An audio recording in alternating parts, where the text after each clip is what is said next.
Hello दोस्तों, मुल्तानी electronics में आपका स्वागत है और आप देख रहे हैं मुल्तानी इलेक्ट्रॉनिक्स। आज मैं आपके लिए एक नया टॉपिक लाया हूँ, जो हमारा स्कूटी का बैटरी चार्जर या ई रिक्शा जो आती है हमारी, उसका बैटरी चार्जर, दोनों में यही चार्जर का उपयोग होता है। तो कमेंट बॉक्स में मुझे मेरे भाई ने एक कमेंट किया था कि सर आप स्कूटी का चार्जर का हमें कुछ वीडियो बनाए, और वो भाई जो है उनकी एक यूट्यूब में चैनल है जो ऑनलाइन ठेला करके है। तो उसी भाई के लिए ये वीडियो बना रहा हूँ, और आप ऐसे ही हम पर कुछ जानकारी आप भी दे और मुझसे भी कुछ ले। आप आशा करता हूँ कि ये वीडियो आपके लिए सही साबित हो, आपके लिए ये काम की चीज़ हो, इसीलिए मैं आपके लिए ये वीडियो बना रहा हूँ। तो चलिए चलते हैं वीडियो की ओर। आपको दिख रहा है कि मैंने एक डायग्राम बनाया है जो समझने के लिए काफ़ी है। सबसे पहले हमें बैटरी यानी कि ई रिक्शा बैटरी चार्जर या स्कूटी बैटरी चार्जर, कुछ भी कह लो इसे, तो उसमें सबसे पहले हमें 48 वोल्ट की ज़रूरत होती है। यानी कि 48 वोल्ट की बैटरी इसी सर्किट में लगेगी। यानी कि 12 वोल्ट की 4 बैटरी हमें लेना है और 48 वोल्ट यानी कि चारों बैटरी को सीरीज में लगाकर 48 वोल्ट बनाना है। तब जाके या तो फिर हमें 48 वोल्ट का ट्रांसफॉर्मर बनाना है। इन दोनों में से कोई भी चलेगा। अगर ये आपके पास है तो आप बैटरी चार्जर को रिपेयर कर सकते हैं, वह नहीं तो आप बैटरी चार्जर के बिना इसको रिपेयर करना थोड़ा कठिन है, असंभव है। तो सबसे पहले हम इस एसएमपीएस के इस ब्रिज सेक्शन से हम शुरू नहीं करेंगे, हम बैटरी सेक्शन से शुरू करेंगे, ताकि आपको पता चले कि कौन सा सेक्शन कैसे ऑन होता है, कैसे चालू होता है, कैसे वर्क करता है। वो आपको बैटरी से शुरू करने पर आपको मालूम पड़ेगा। तो बैटरी से शुरू करते हैं कि जहाँ पर हमारी एक रिले दिखाई देती है, यहाँ पर इस रिले का मेन पोल जो होता है, वहाँ पर बैटरी के कनेक्शन दिए गए होते हैं। इसी बैटरी का एक कनेक्शन एक फ्यूज के द्वारा हमारी इस रिले में मेन पोल पर आता है, और जो हमारा माइनस जो ये प्लस वाला जो है हमारा, वो मेन पोल पर आता है, और माइनस वाला बैटरी का कनेक्टर है वो डायरेक्ट होता है हर जगह में। यानी कि अर्थिंग होता है, ग्राउंड होता है, तो वो हर जगह में डायरेक्ट दिया जाता है। बल्कि हमारा ये प्लस वाला यानी कि प्लस 48 वोल्ट हम इस मेन पोल पर देंगे, और उसी रिले का 2 कनेक्शन होता है जो स्विच की तरह काम करता है। यानी कि एक कनेक्शन जो हमारा होता है वो एनसी होता है, जो नॉर्मल कनेक्ट होता है, और दूसरा जो हमारा होता है वो नॉर्मल ओपन होता है। यानी कि वो बंद पोजीशन में, यानी कि ये जहाँ ये रिले ऑन नहीं हुआ है तब हमारा नॉर्मल एनसी में पड़ा होता है, और एनओ में इसका कनेक्शन नहीं होता है। उस वक्त जब यहाँ रिले के इस दोनों पॉइंट पर, इस कॉइल पर हम पावर देंगे, तब जाके एनओ में ये सट जाएगी, यहाँ से निकलकर यहाँ आ जाएगी। तो अब हमें ये हमारा बंद पोजीशन है। अब बंद पोजीशन है तो यही पावर यहाँ से यहाँ जाएगा। यानी कि आप कह सकते हैं कि सबसे पहले हमारा ये बोर्ड बंद है, तो ये पावर हमारा नॉर्मल कनेक्ट, यानी कि यहाँ बोर्ड जब बंद होता है, ख़राब होता है, तब ये रिले कुछ काम नहीं करती है, तब ये हमारा नॉर्मल क्लोज में होता है कनेक्शन इसका। तो अब यही हमारा 48 वोल्ट जो यहाँ से डायोड के एनोड से कैथोड में जाता है और एक रजिस्टर के थ्रू यहाँ पर आता है, इसका कनेक्शन इसके साथ नहीं है, बल्कि इस डायोड, ये दूसरा डायोड लगाया है, उसी के एनोड से कैथोड से होते हुए यहाँ पर हमें 48 वोल्ट मिलेंगे। अब यही 48 वोल्ट से हमें सबसे पहले ये 2 वोल्ट बनाना है, यानी कि 10 वोल्ट और 12 वोल्ट। ये 10 और 12 वोल्ट इस 48 वोल्ट से सबसे पहले बनते हैं। और यहाँ पर आप देख सकते हैं 1K 5 वोल्ट का एक रजिस्टर लगाया है जो काफ़ी बड़ा होता है, और यहाँ 12 वोल्ट बनाने के लिए भी एक रजिस्टर 1K 5 वोल्ट का लगाया है। और उसके नीचे आप देखेंगे तो हमारा यहाँ पर एक जीनर डायोड 10 वोल्ट का ग्राउंड किया हुआ होता है, और वही जीनर डायोड का काम क्या होता है कि वो जितने भी वोल्ट का होता है उतने वोल्ट वो अपने कैथोड पर रोके रखता है, यानी कि इसको ब्लॉक करता है।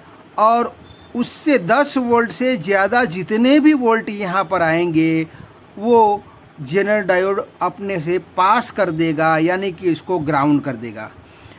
अब हम देखते हैं कि इसी 48 वोल्ट से हमें एक बड़ा रजिस्टर इसीलिए लेना पड़ा है ताकि हमें 10 वोल्ट का यहाँ जीनर लगाना था, और उसी 10 वोल्ट यहाँ रहे और बाकी सब ग्राउंड हो जाए। तो यहाँ ये रजिस्टर बहुत गर्म होता है, इसीलिए यहाँ का रजिस्टर जो है 5 वोल्ट का लगाया जाता है और इससे फिल्ट्रेशन किया जाता है, और यहाँ पर हमें 10 वोल्ट बनते हैं इस जीनर की मदद से।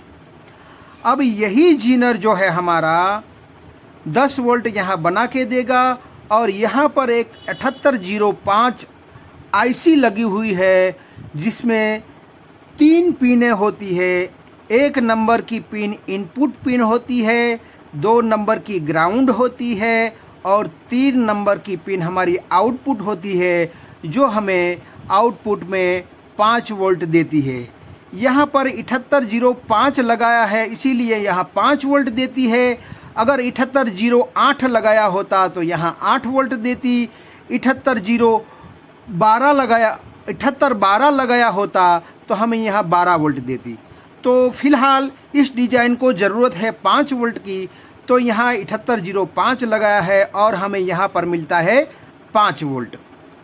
अब यही 5 वोल्ट हमें यहाँ देखने को मिलते हैं कि यही 5 वोल्ट इसे मिलते हैं जो हमारा MCU होता है, माइक्रो कंट्रोल यूनिट होता है, उसी को ये 5 वोल्ट VCC के तौर पर मिलते हैं, और उसका एक सिरा ग्राउंड भी होता है। अब ये आईसी हमारा वर्क करना शुरू करेगी, यानी कि ये आईसी अब ऑन होगी, जिससे यहाँ एक सिग्नल निकलेगा जो पॉजिटिव सिग्नल होगा, और वही पॉजिटिव सिग्नल इस ट्रांजिस्टर जो होता है हमारा 337, यानी कि हमारा NPN ट्रांजिस्टर है, उसके बेज में हम प्लस सिग्नल देंगे या प्लस वोल्ट देंगे तो ये कंडक्ट होगा, जिससे होगा क्या कि ये कलेक्टर टू एमिटर शॉर्ट होगा, यानी कि कंडक्ट होने से ये नेगेटिव यहाँ आ जाएगा और यही वाला नेगेटिव हमें इस रिले तक पहुँच जाएगा। ठीक है, और जैसे ही ये रिले में यहाँ पर पहुँचेगा तो ये नेगेटिव बन जाएगा। तो नेगेटिव हमने यहाँ पहुँचा दिया। अब पॉजिटिव कैसे पहुँचाएंगे वो हम आखिर में देखेंगे। हमने यहाँ नेगेटिव पहुँचा दिया, फिर देखते हैं कि इसी MCU से हमें एक NPN ट्रांजिस्टर और जोड़ दिया जहाँ पर हम पॉजिटिव सिग्नल या वोल्टेज देते हैं तो कलेक्टर टू एमिटर हमारा कंडक्ट होता है, जिससे ये नेगेटिव यहाँ से यहाँ चला आता है और यही नेगेटिव इसके बेज में जाता है, जो हमारा दूसरा ट्रांजिस्टर है 327 नंबर का, उसके बेज में जाता है। ये ट्रांजिस्टर हमारा NPN है और ये वाला जो हमारा ट्रांजिस्टर है PNP है। तो PNP में क्या होता है, नेगेटिव सिग्नल या वोल्टेज इसके बेज में देने से ये कंडक्ट होता है और कंडक्ट होने की वजह से यहाँ पर 12 वोल्ट दिए रहते हैं और यही 12 वोल्ट कंडक्ट होने की वजह से एमीटर टू कलेक्टर में जाता है, जहाँ पर हमने फैन रखा है, एक पंखा रखा है जो घूमने लगता है, यानी कि इसे 12 वोल्ट इसी ट्रांजिस्टर के कंडक्ट होने से मिलते हैं, जिससे हमें ये फैन हमारा चालू होता है। तो रिले को मिल गया सप्लाई, फैन को मिल गया, फैन भी ऑन हो गया, रिले को नेगेटिव मिल गया। पॉजिटिव की बात हम आखिर में करेंगे। अब हम यहाँ पर 10 वोल्ट बनने से हमारा इस 10 में से 5 बनाया और 5 में से हमने रिले को ऑन करवाया और फैन को ऑन करवाया, इतना हो गया। फिर हम यहाँ पर दूसरे पॉइंट पर आते हैं कि जिस वक्त यहाँ 10 वोल्ट बनते हैं उसी वक्त यहाँ 12 भी बनते हैं। वो कैसे? जैसे यहाँ पर 12 वोल्ट 10 वोल्ट का हमने जीनर लगाया था, उसी तरह यहाँ पर 12 वोल्ट का जीनर लगाया है, इसीलिए हमें यहाँ पर 12 वोल्ट मिलेंगे। अब यही 12 वोल्ट है हमें देना है, ये ड्राइव आईसी जो हमारी है 3525, उसकी VCC पिन पर हमें 12 वोल्ट देना होता है। तो एक रेगुलेटर सर्किट बना के इसको यही 12 वोल्ट इस आईसी को दिया जाता है। वो कैसे? तो आप देख सकते हैं कि यहाँ से एक जीनर डायोड लगा के एक डिवाइडर सर्किट बनाया है, जिसे यही वोल्ट में से पॉजिटिव वोल्ट इस ट्रांजिस्टर के बेज में जाएंगे। अब ये NPN ट्रांजिस्टर है, तो बेज में पॉजिटिव वोल्टेज देने से ये कंडक्ट होगा, जिसे होगा क्या कि ये वाला जीरा जो है नेगेटिव ये ऊपर में आ जाएगा, यानी कि नेगेटिव इसके कंडक्ट होने से ये नेगेटिव यहाँ आ जाएगा और इसके बेज में चला जाएगा एक रजिस्टर के थ्रू। तो यही नेगेटिव वोल्टेज अगर PNP ट्रांजिस्टर के बेज में आप देते हो, ये वाला PNP ट्रांजिस्टर है, इसके बेज में आप नेगेटिव वोल्टेज या सिग्नल दोगे तो एमीटर टू कलेक्टर कंडक्ट करेगा, जिससे होगा क्या कि यहाँ पर हमारा 12 वोल्ट जो है वो 12 वोल्ट एमीटर से कलेक्टर में आ जाएगा और यही कलेक्टर से होते हुए इस हीटसिंक वाला स्विच जो होता है, जो सेंसर होता है, वहाँ पर आएगा और वही सेंसर से होते हुए इस आईसी जो ड्राइव आईसी है हमारी, उसकी पिन नंबर 13 और 15 पर 12 वोल्ट हमारा आ जाएगा। अब बात कर लेते हैं इस सेंसर की, यानी कि थर्मल कट ऑफ स्विच की। ये है हमारा थर्मल कट ऑफ स्विच, जो ज़्यादा हीटिंग होने से वो कट हो जाएगा, यानी कि ओवरलोड, या आप ये भी समझ लीजिए कि इसको ये मॉस्फेट जो होता है उसकी हीट सिंक पर रखा जाता है। अगर हमारा ये मॉस्फेट का हीट सिंक जो होता है वो ओवर टेम्परेचर यानी कि ओवर हीट होता है, तब जाके ये सेंसर कट ऑफ में चला जाता है, यानी कि इसके कनेक्शन यहाँ से छोड़ देता है, अलग हो जाता है, ऑफ हो जाता है। यानी कि ज़्यादा हीटिंग होने से, ज़्यादा टेम्परेचर होने से ये थर्मल कट ऑफ स्विच अंदर से ही ऑफ हो जाता है। जब नॉर्मल पोजीशन में हीटिंग आ जाएगा तब अपने आप वो शॉर्ट हो जाएगा। तो ये एक तरह का सेंसर है जो हाई टेम्परेचर को सेंस करता है, जो OLP की तरह काम करता है, ओवरलोड प्रोटेक्शन की तरह काम करता है कि ओवर हीटिंग होने से ये ऑफ होता है और नॉर्मल हीटिंग में वो ऑन होता है। तो इसका काम यही होता है कि हमारे मॉस्फेट कितना हीट हुए हैं, कितना लोड पड़ा है, उसके मुताबिक वो ऑन ऑफ करवाता है। अब इससे यहाँ पर 12 वोल्ट इस ड्राइव आईसी को मिल गए। जैसे इस रेगुलेटर के थ्रू इस आईसी को VCC सप्लाई मिल गया और यहाँ पर एक ग्राउंड भी मिलना चाहिए। अब यहाँ ग्राउंड भी मिल गया। अब यहाँ क्या होगा कि जब ग्राउंड और VCC दोनों मिलने से यहाँ एक पल्स जनरेट होगा, जो हमारी 11 नंबर और 14 नंबर पिन पर पल्स जनरेट होगा। दोनों अलग अलग से जनरेट होगा और फ्रीक्वेंसी कहो या पल्स कहो, आप कुछ भी कह सकते हैं, या आप स्विचिंग कहो या ऑन ऑफ कहो या साइकिल कहो, जो भी कहो आप जिस भाषा में भी जानते हो। तो यहाँ हमें गेट पल्स मिलेगा कुछ इस तरह से। तो गेट पल्स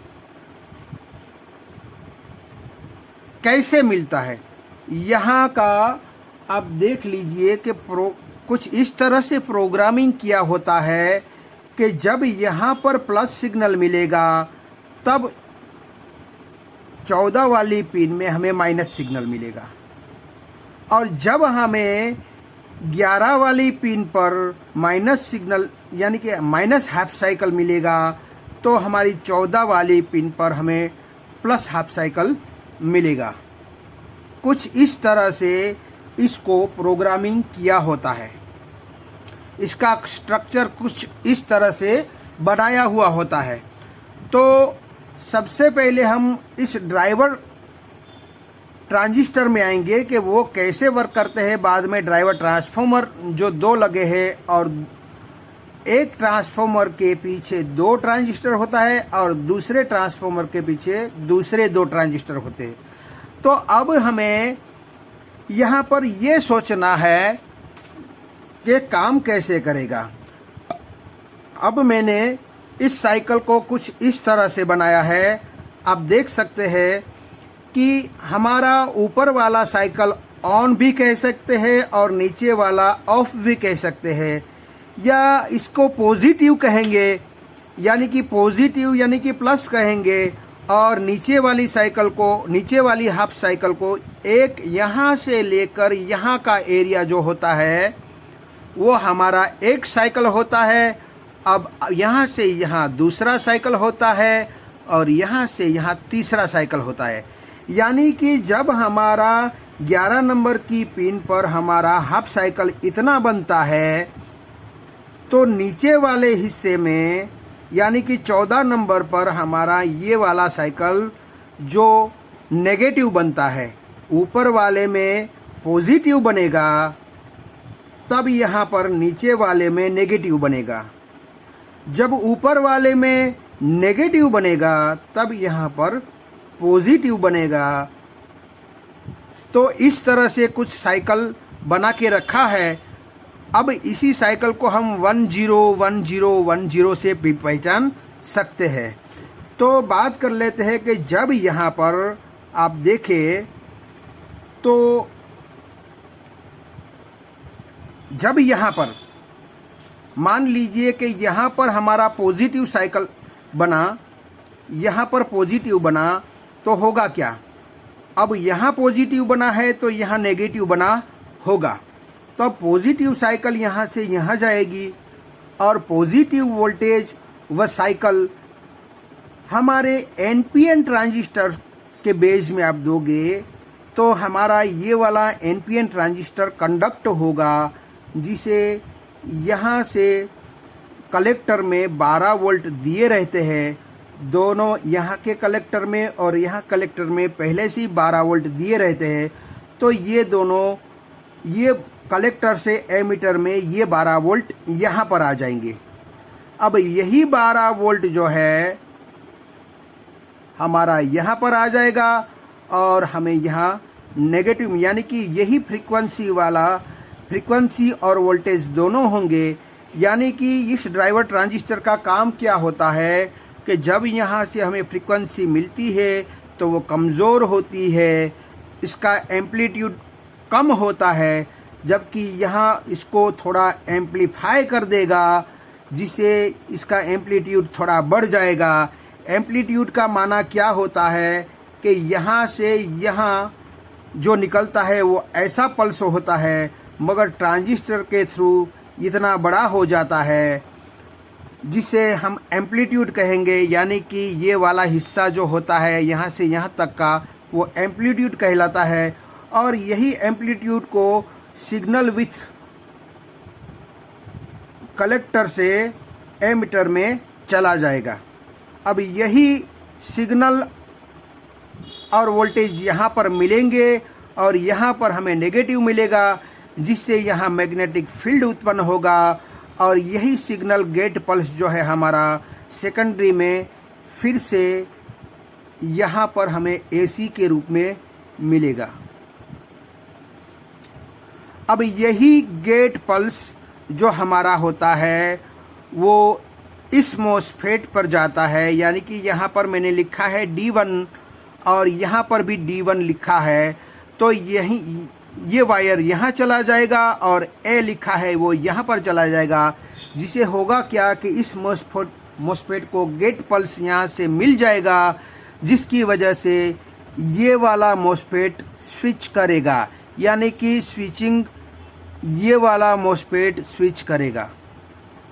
जब हमारी हाफ साइकिल यहाँ पर इस 14 नंबर की पिन पर हाफ साइकिल हमारी पॉजिटिव आई तो हमें यहाँ पर ये हमारा कंडक्ट हुआ, स्विच हुआ ये वाला मॉसफेट। अब हम देखते हैं कि उसी वक्त हमें यहाँ पर पॉजिटिव मिला तो उसी वक्त यहाँ पर हमें नेगेटिव मिलेगा। अब नेगेटिव सिग्नल व वोल्टेज अब हमारा एनपीएन ट्रांजिस्टर में जाएगा तो एनपीएन ट्रांजिस्टर हमारा वर्क नहीं करेगा, क्योंकि उसमें पॉजिटिव सिग्नल चाहिए तब जाके ये वर्क करता है। तो हमारा ये एनपीएन वाला ट्रांजिस्टर वर्क नहीं करेगा, बल्कि ये वाला पीएनपी वाला ट्रांजिस्टर जो है हमारा वो वर्क करेगा। वो कैसे? तो आप यहाँ पर नेगेटिव सिग्नल दोगे तो ये वाला पीएनपी ट्रांजिस्टर कंडक्ट होगा, जिसे यहाँ से यहाँ बिल्कुल शॉर्ट हो जाएगा।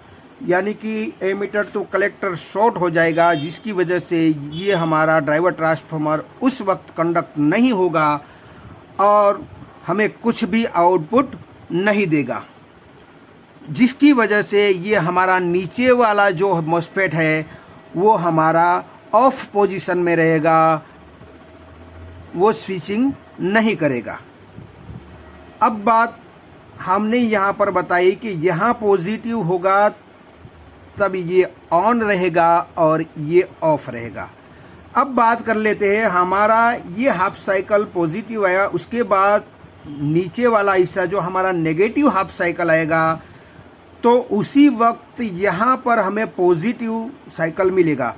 तो यहाँ पर जो नेगेटिव साइकिल मिला तो हम यहाँ से यहाँ जाएंगे और यही नेगेटिव हमारा एनपीएन ट्रांजिस्टर कंडक्ट नहीं करेगा, बल्कि हमारा पीएनपी ट्रांजिस्टर कंडक्ट करेगा, जिसकी वजह से यहाँ एमीटर टू कलेक्टर ग्राउंड हो जाएगा, जिसकी वजह से ये हमारा ड्राइवर ट्रांसफार्मर कुछ भी मैग्नेटिक फील्ड उत्पन्न नहीं करेगा, जिसकी वजह से हमें आउटपुट में गेट पल्स नहीं मिलेगा और उसकी वजह से हमें ये D1 वाला फॉर्मूला जो है नेगेटिव पल्स आने से ये ऑफ में रहेगा, यानी कि ये स्विच नहीं करेगा। मगर जब यहाँ पर नेगेटिव आया तब यहाँ पर पॉजिटिव आता है इस 11 नंबर की पिन से, तो यहाँ पॉजिटिव आएगा तो हमारा पीएनपी वाला ट्रांजिस्टर ऑफ रहेगा, जबकि हमारा एनपीएन वाला ट्रांजिस्टर ऑन हो जाएगा, क्योंकि यहाँ पर पॉजिटिव सिग्नल वो वोल्टेज मिलने से एनपीएन ट्रांजिस्टर कंडक्ट होता है, जिससे ये एमीटर से होते हुए इस सिग्नल को इस ड्राइवर ट्रांसफार्मर को पहुंचा देगा, जिसके कारण ये ड्राइवर ट्रांसफार्मर ऑन होगा। और ऑन होने की वजह से ये D2 लिखा है और यहाँ पर D2 लिखा है, तो यहाँ पर इसे गेट पल्स मिल जाएगा, जिसकी वजह से ये ऑन हो जाएगा, यानी कि ये स्विच करेगा।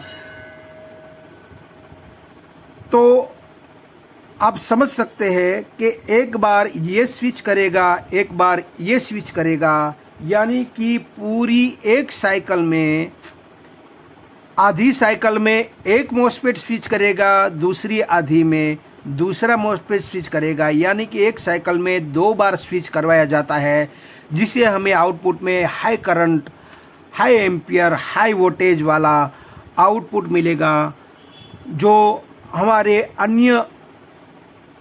अन्य एसएमपीएस में हमें सिर्फ नेगेटिव को ही स्विचिंग करवाया जाता है, जिससे हमें हाई एम्पियर, हाई वोल्टेज और का आउटपुट हमें नहीं मिलता है, क्योंकि इसमें पॉजिटिव और नेगेटिव दोनों को स्विचिंग करवाया जाता है। यानी कि इस तरह से पॉजिटिव और नेगेटिव दोनों को स्विचिंग करवाने से होता क्या है कि हमें डबल ताकत से, डबल एम्पियर से, डबल वोल्टेज से, हाई एम्पियर से हमें आउटपुट ये वाला एसएमपीएस देगा। तो अब हमारा एसएम ट्रांसफार्मर पर जब ये दोनों बारी बारी से स्विचिंग करेंगे, तो यहाँ पर वोल्टेज स्टोर होंगे, बूस्ट होंगे, और बूस्ट होने की वजह से यहाँ पर मैग्नेटिक फील्ड उत्पन्न होगा, जिससे इस एसएम के अन्य वाइंडिंग में उसी मैग्नेटिक फील्ड की वजह से वोल्टेज इंड्यूस होंगे, यानी कि हमें यहाँ पर वोल्टेज बनना शुरू हो जाएगा। और यही वोल्टेज जो हमारा एक डायोड, शॉटकी डायोड होता है, ये जेनर नहीं है, ये शॉटकी डायोड है, ये रेक्टिफायर डायोड है, जो हमें एक यहाँ पर एसी वोल्ट बनेंगे, इसे डीसी बनाया जाता है, और इसी डीसी को इस फिल्टर कॉइल और एक कैपेसिटर के द्वारा फिल्टर करके हम यहाँ से 60 से 75 वोल्ट आउटपुट में लेंगे। अब यहाँ पर हमारा आउटपुट मिला 60 से 75। अब क्या होगा कि जैसे ही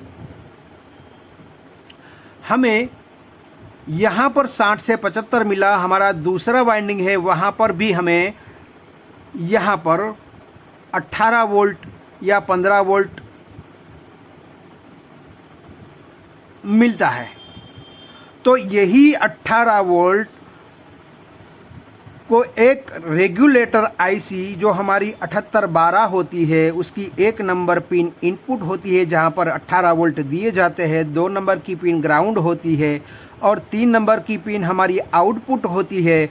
जहाँ 7812 लिखा है तो वो 12 वोल्ट आउटपुट में हमें देती है। और मैंने कहा था कि मैं आखिर में बताऊंगा, यही 12 वोल्ट रिले को मिलेंगे, यही 12 वोल्ट रिले को मिलेंगे। और रिले में 12 वोल्ट यानी कि पॉजिटिव इस तरफ से मिला, नेगेटिव तो हमने रिले से बना ही लिया था, तो इस रिले के दोनों पॉइंट पर नेगेटिव और पॉजिटिव 12 वोल्ट मिलने से ये रिले ऑन होंगी। यानी कि एनसी जो हमारा जो है नॉर्मल क्लोज वाला जो कनेक्शन हमारा पहले था, वो इस रिले में, इस कोयल में 12 वोल्ट जाने से यहाँ पर मैग्नेटिक फील्ड उत्पन्न होगा, और उसी मैग्नेटिक फील्ड की वजह से ये कनेक्शन यहाँ एनसी की बजाय एनओ में चला जाएगा। यानी कि ये 60 से 75 वोल्ट जो यहाँ पर हमने दे रखे हैं, वो सीधे बैटरी में चले जाएंगे, और बैटरी चार्ज होना शुरू हो जाएगी।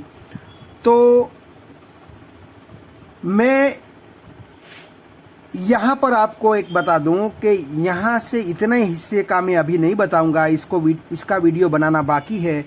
तो यहाँ पर हम 230 वोल्ट एसी देंगे इस ब्रिज पर, और डीसी हमें यहाँ पर मिलेगा पॉजिटिव 300 वोल्ट और नेगेटिव 300 वोल्ट यहाँ बनेगा, जिससे यहाँ इसके कलेक्टर पे जाएगा और यहाँ पर इसके सोर्स पे जाएगा। और ये कलेक्टर नहीं, ये ड्रेन पॉइंट पर जाएगा, यानी कि डी हमारा होगा। यहाँ पर हमारा जी होगा, यानी कि गेट पॉइंट है, और यहाँ हमारा सोर्स पिन है। तो इस तरह से यहाँ पर भी हमारा डी पॉइंट है, यहाँ पर हमारा गेट है, और यहाँ पर हमारा सोर्स है। तो इस तरह से ये हमारा सप्लाई काम करता है।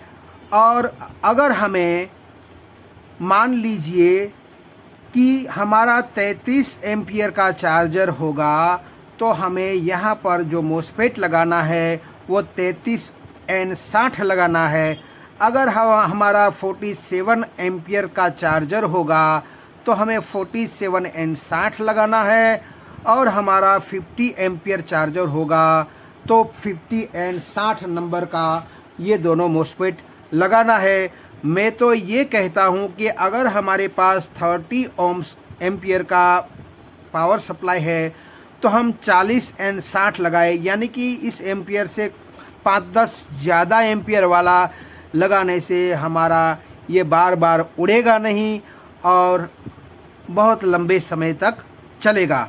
अब दूसरी बात ये कर लेते हैं कि हमें यहाँ पर 37, 337 और 332, यानी कि 337 के 1, 2, 3, 4 ट्रांजिस्टर है, और 327 के 3 ट्रांजिस्टर या 4 ट्रांजिस्टर और है, और ये 337 के 5 ट्रांजिस्टर लगे हुए हैं, यानी कि इसकी इन पांचों की वैल्यू एक ही है और इन चारों की वैल्यू एक ही है। तो मैंने इसका इक्वल नंबर निकाल रखा है कि आप 337 जो है हमारा NPN ट्रांजिस्टर है, उसकी जगह पर हम 80-50 लगा सकते हैं, और हमारा 327 जो PNP ट्रांजिस्टर है उसकी जगह पर हम 85-50 लगा सकते हैं। तो आई होप कि आपको कुछ समझ में आया होगा। तो मैं आपको एक और भी बात बता दूं कि ज़्यादा खराबी कौन कौन से चीज़ों में आती है। सबसे पहले तो हमारा ये फ्यूज़ ज़्यादा ख़राब होता है, उसके बाद हमें यहाँ पर MOV लगा हुआ होता है जो ओवर वोल्टेज के लिए दिया गया है, यानी कि 230 की जगह 300 350 वोल्ट आ जाता है, तो MOV अपने आप में शॉर्ट होके फट जाता है, जिसके कारण ये हमारा फ्यूज़ उड़ जाता है। और ज़्यादा ख़राब होने वाली चीज़ ये दोनों मोस्फेट होते हैं। और यहाँ पर जो हमारा 335J 400 वोल्ट का कैपेसिटर आता है जो हमारे इस वाइंडिंग में लगा हुआ होता है, वो ज़्यादा ख़राब होता है, और उसकी जगह पर हम अपने फ़ैन का कैपेसिटर, यानी कि 3.15 माइक्रोफैराड वाला फ़ैन में लगता है, वो भी लगा सकते हैं। और उसके बाद ये कभी कभार हमारा ब्रिज भी ख़राब हो सकता है, और हमारा शॉर्ट की डायोड भी कभी कभार ख़राब होता है, और हमारा और एक ख़राब होता है जो हमारा हीट सिंक सेंसर होता है, यानी कि थर्मल कट ऑफ स्विच होता है, वो भी ख़राब होता है, और हमारा रिले भी ख़राब होता है। और जब हमें ये दोनों मोस्फेट ख़राब मिले तो हमें हमारे इस गेट पॉइंट पर जो हमारे ये दो रजिस्टर होते हैं 4.6 ओम, या किसी में 10 ओम्स होगा, किसी में 20 ओम्स होगा, तो ये ज़रूर चेक करें कि ये ख़राब तो नहीं है। यानी कि हमें इस ड्राइवर ट्रांसफार्मर के वाइंडिंग से लेकर हमारे गेट पॉइंट के बीच में जितने भी कंपोनेंट्स हैं उसको चेक किया करें। तो ज़्यादा से ज़्यादा ख़राब होने वाले यही कंपोनेंट है। तो कैसा लगा वीडियो? आई होप कि आपको कुछ समझ में आया होगा। तो अगर आपको कुछ समझ में आया है तो आप हमारी चैनल को लाइक कीजिए, सब्सक्राइब कीजिए, बेल आइकन को प्रेस कीजिए, और खुश रहिए। शबा खैर।